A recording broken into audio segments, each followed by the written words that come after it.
Thanks very much for staying with us. Time now for Across Africa with me, Georja Calvin-Smith. This week, Africa and I. Engineers and innovators at the sharp end of exploiting artificial intelligence for the continent carve out their own space at the huge global summit on the technology was held here in Paris. I speak to the CEO of Africa AI Village organizer Qhala about her takeaways and what it will take to make sure African interests are at the heart of conversations about AI's tech takeover.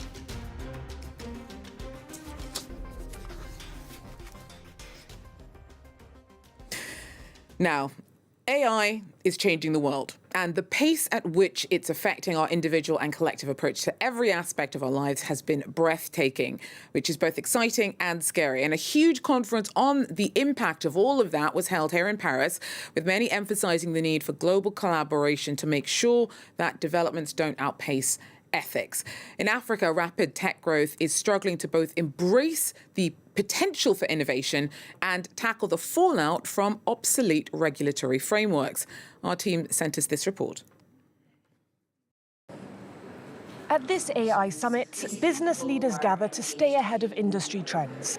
Among them is Aldrin, who aims to tap into Kenya's AI market, projected to exceed €1 billion by 2030.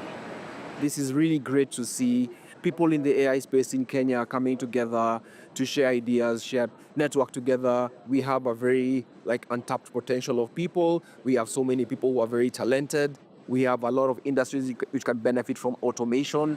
But as AI grows, so do the concerns. President William Ruto doesn't speak French, but this video circulated widely online.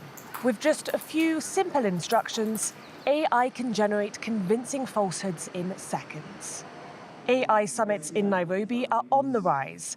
This event is focused on Kenya's role in shaping AI governance. If you're not part of that governance, then how do we manage misinformation and disinformation?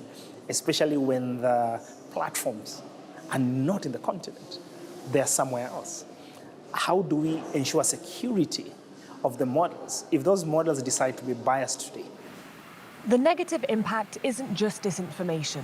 It's affecting Kenyans' daily lives, and the risks could grow. AI systems are able to tell how much I can borrow, how much I can access. And so if that system is flawed, it means a person's economic prospects are affected by that. The government recently released its national AI strategy for public validation, but it will take time before official laws are enacted.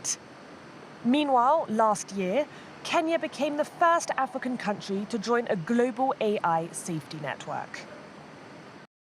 Well, the AI Action Summit wrapped up on Tuesday night, and alongside the conversations about the global concerns about the development of artificial intelligence, Africa's AI Village ran in parallel, focused on the continent's needs in the fast-moving field. Top players from across Africa's digital spaces were looking at how to structure a new Africa Council for AI, which is due to be unveiled by mid-2025. Meanwhile, exploration of how the tech can make a difference to public good has already started. This report from Sierra Leone. So read the story carefully. So one person read, the others listen. Then it's on. So this next activity is here. Nowadays, classes at this school in Sierra Leone look very different from the traditional ones of the past. Technology has opened up new ways to keep students fired up as they learn. Here in Port Loko, this teacher has used generative AI to design a custom-made program and break down today's reading comprehension workshop into 6 engaging and interactive steps. So we write different questions, and then AI will give us the materials. It will help us to make the right materials according to their level. It is helping my vocabulary skills, my abilities, how to pronounce vocal. The new tool is helping to plug a gap caused by a nationwide shortage of trained education staff. About 2/3 of primary school teachers have no formal qualifications in Sierra Leone. We are 12 in number. We are based, and out of that, we only have 6 staff that are qualified. It's actually a way for those teachers to improve in terms of their teaching. This particular program was launched by the NGO Educade, who support AI-driven learning in around 300 schools across the country. But for poorer rural communities, even AI's potential is often limited. At the moment, far from 100% of the teachers have access to a phone that can access AI. EdTech's impact can only go as far as the infrastructure and funding permits, as the country is ramping up its digital transformation.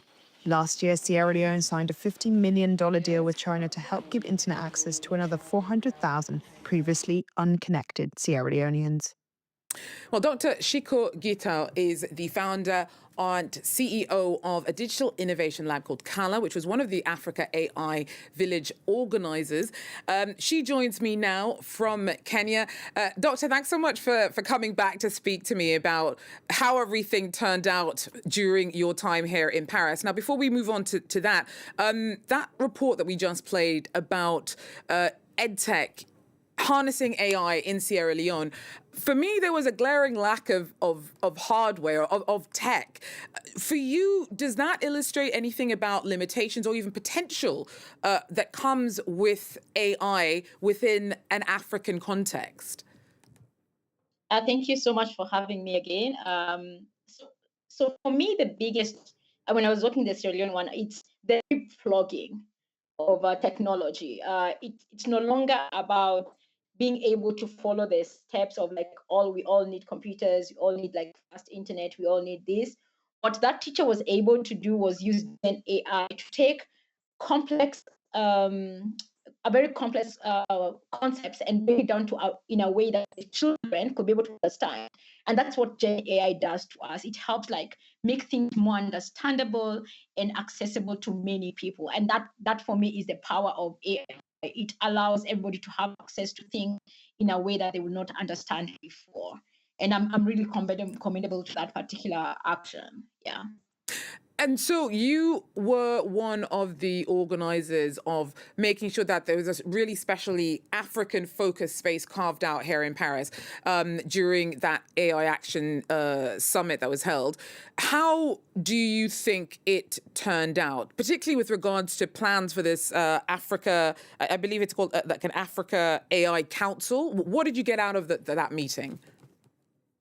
So given yesterday, I mean, the final statement from the AI Action Summit came out end of day on Tuesday. And I've been reading feedback and insights and media coverage of the statement itself. And honestly, I'm proud of the team and the people who encouraged us to do this, the AI Village, because we have provided a different type of voice. There's a lot of pushback around the statement that came out. It was very French, not even very European, very French-centric. It was very looking at just one.